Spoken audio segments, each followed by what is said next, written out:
once again to the online class of accountancy और इसमें हम पार्टनरशिप फर्म्स के बारे में, उनके अकाउंटिंग के बारे में कुछ सीखने की कोशिश कर रहे थे।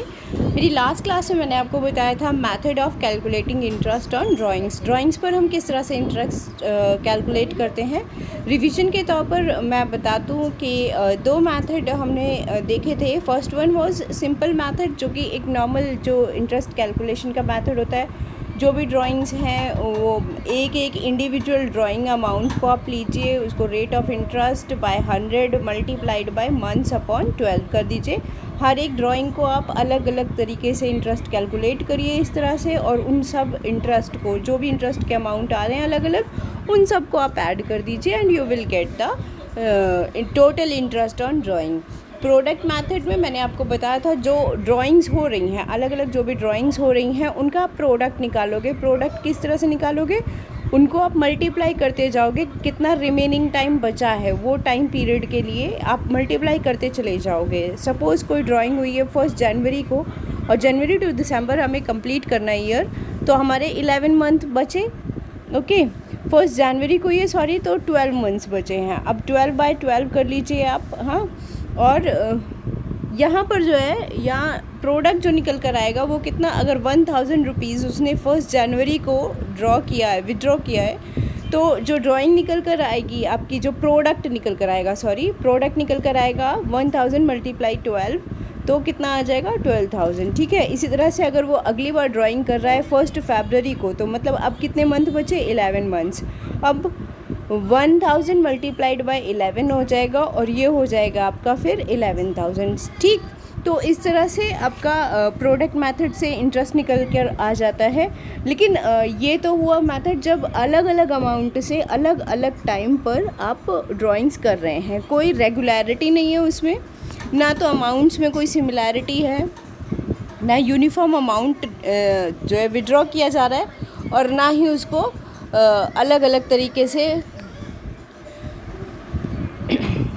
ना ही उसको एक सिमिलर टाइम से डिपॉजिट किया जा रहा है। ठीक, तो इसलिए फिर अब इस तरीके से हम कैलकुलेट करते हैं। लेकिन आज मैं बताने जा रही हूँ आपको जब वो केस जबकि इंटरेस्ट कैलकुलेशन उस तरीके से इंटरेस्ट कैलकुलेशन जबकि ड्राइंग्स जो हैं वो एक सेम अमाउंट में विड्रॉ की जा रही हैं, यानी पैसा जो है पार्टनर वो एक सेम अमाउंट में विड्रॉ कर रहा है। सपोज़ करिए 1000 एवरी मंथ, और एक सेम पैटर्न पर विड्रॉ कर रहा है, beginning of every month, end of every month या मिडिल ऑफ एवरी मंथ। इस तरीके से अगर वो विड्रॉ कर रहा है या क्वार्टरली बेसिस पर विड्रॉ कर रहा है, ठीक है, तो किस तरह से किया जाएगा वो हम आज देखने की कोशिश करते हैं। And I hope you will understand my explanation. So let's start. देखो, मंथली बेसिस पर क्या होता है, मंथली बेसिस पर आपके 3 तरीके हो सकते हैं। या तो वो शुरुआत में, मंथ की शुरुआत में, स्टार्टिंग में निकाल रहा है, या फिर एंड में निकाल रहा है, और या फिर मिड ऑफ एवरी मंथ निकाल रहा है। ठीक है, तो इन तीनों को कैलकुलेट करने का जो आपका फॉर्मूला है वो मैं फॉर्मूला आपको बता दे रही हूँ। Formula is like average period निकालते हैं हम, हाँ। Interest on drawing, interest on drawings equal to क्या हो जाएगा, ये हो जाएगा आपका फॉर्मूला मैं लिख दे रही हूँ इस पर। Interest on drawing equal to total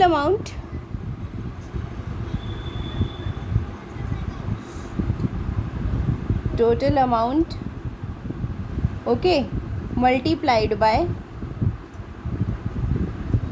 average time by 12 into rate of interest, rate by 100।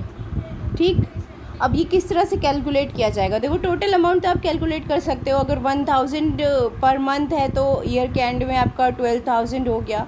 ठीक है, और रेट ऑफ इंटरेस्ट भी आपको क्वेश्चन में दिया हुआ होगा। एवरेज टाइम ही कैलकुलेट करने वाली बात है, तो हम देखते हैं कि एवरेज टाइम किस तरह से कैलकुलेट किया जा सकता है। हाँ, सपोज़ करिए कि कोई जो पार्टनर है वो इंटरेस्ट निकाल रहा है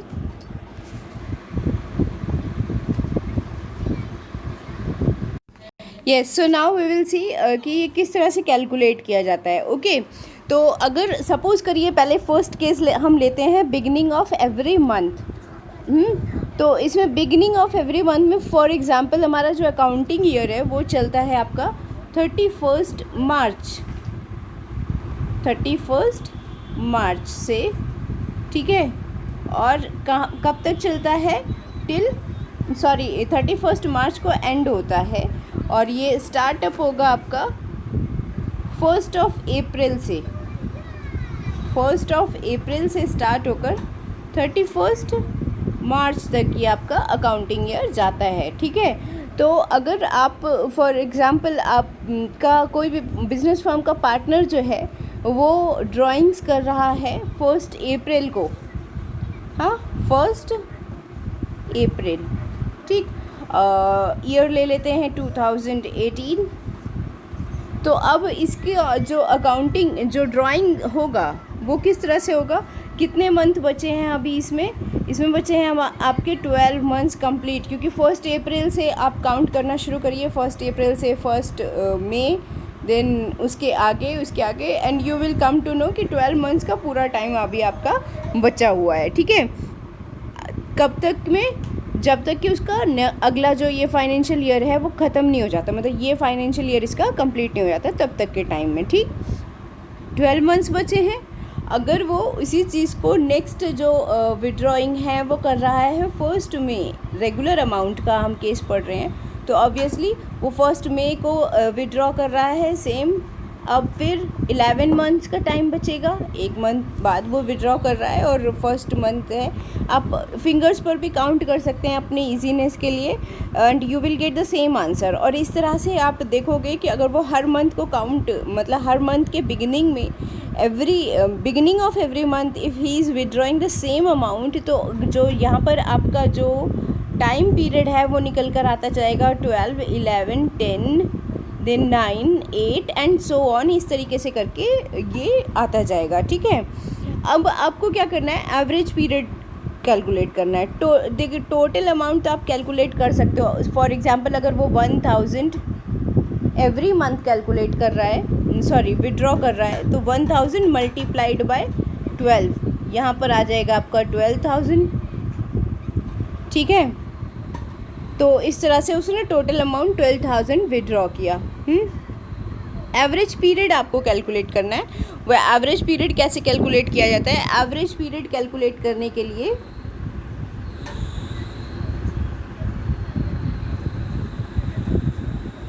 इसका फॉर्मूला होता है time left after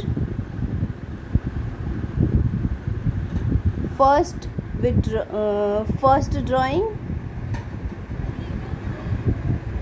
plus same है टाइम लेफ्ट, मैं इसको शॉर्ट में लिख दे रही हूँ just because of the space problem, time left after last drawing, ठीक है। और इसको आप डिवाइड कर दीजिए बाय 2, एवरेज निकल कर आ जाएगा आपका। और इस तरह से आप फर्स्ट जो ड्राइंग है आपकी उसको आप कैलकुलेट कर सकते हो। It will come as like, देखो फर्स्ट ड्राइंग जो थी वो अभी जो हमने एग्जांपल देखा, तो फर्स्ट ड्राइंग के बाद में अगर बिगिनिंग ऑफ एवरी मंथ वो विड्रॉ कर रहा है तो अमाउंट कुछ भी हो, लेकिन टाइम आपका कितना बचेगा? 12 मंथ। और इस तरह से जब वो लास्ट में 1 मार्च को विड्रॉ करेगा, ईयर का फाइनेंशियल ईयर के एंड में 1 मार्च को जब वो विड्रॉ कर रहा है तो लास्ट में टाइम कितना बचा उसका? 1 मंथ, ओके। और उसके बाद में इसको डिवाइड कर दीजिए बाय 2। अब तो आप इजीली कैलकुलेट कर सकते हो, इट विल बी 13/2 और 6.5 मंथ्स। तो आपका जो एवरेज पीरियड निकल कर आया वो आया 6.5 मंथ। और इस तरह से मैंने कैलकुलेट कर यहाँ पर सारा ये दिखा दिया है आपको। It is beginning of every month average period निकल कर आया है 6.5 month, mid of each month 6 और एंड ऑफ ईच मंथ 5.5। आप एक चीज़ ध्यान रख लीजिएगा, मैं ये शॉर्ट ट्रिक के तौर पर दे रही हूँ आपको। शॉर्ट ट्रिक ये है कि जो भी आपका चाहे मंथली बेसिस हो चाहे क्वार्टरली बेसिस हो, जो भी है आप एक उसका सीरीज़ का याद कर लीजिए। जैसे अगर मंथली बेसिस है तो 6.5 से स्टार्टिंग है और उसमें आप 0.5 लेस करते चले जाइए। 6.5 मिड ऑफ ईच मंथ आ गया, यानी 15 डेज़ के बाद कर रहे हैं तो वो 6 हो गया, और एंड ऑफ ईच मंथ यानी और 15 दिन बाद आ गए हम, तो 5.5 आ गया। ठीक है भाई, यहाँ पर देखो, यहाँ बिगिनिंग ऑफ ईच मंथ का मतलब हो गया फर्स्ट डेट में, मिड ऑफ ईच मंथ का 15th डेट, और यहाँ पर 30 या 30th वन जो भी आपकी एंडिंग डेट हो गई। तो हर 15 दिन के बाद 0.5 का एवरेज पीरियड का डिफरेंस यहाँ पर आ जाएगा, और ये आपका क्वार्टरली बेसिस पर भी यही 0.5 का डिफरेंस रहेगा। अभी हम देख लेते हैं उसको भी। यहाँ पर भी देखिए क्वार्टरली बेसिस में क्या है, in the beginning of each quarter, अगर वो क्वार्टरली बेसिस पर ड्राइंग्स कर रहा है, विदड्रॉ कर रहा है अमाउंट को, हाँ, तो क्वार्टरली बेसिस पर अमाउंट जो है वो आपका 7.5 मंथ्स एवरेज आ रहा है, मिड ऑफ ईच क्वार्टर में 6 मंथ्स का आ रहा है, और एंड ऑफ ईच क्वार्टर में 4.5 मंथ्स का आ रहा है। यहाँ पर क्या है 1.5, कितना 1.5 मंथ का डिफरेंस आ रहा है। ठीक, और इस तरीके से आप हर एक में ये अज्यूम कर सकते हो कि किस तरह से आएगा। ठीक, तो ये आपका हो गया। अब इस तरह से अगर सपोज़ करिए, एक चीज़ और है कि क्वेश्चन में अगर ये दिया ही नहीं हुआ है कि ड्राइंग्स की डेट क्या है, कोई परफेक्ट डेट, कोई आपको सर्टेन डेट नहीं दी हुई है, then we will charge interest on 6/12। ये आपका इंटरेस्ट हो जाएगा 6/12, यानी हाफ ईयरली बेसिस पर हम इंटरेस्ट कैलकुलेट करेंगे।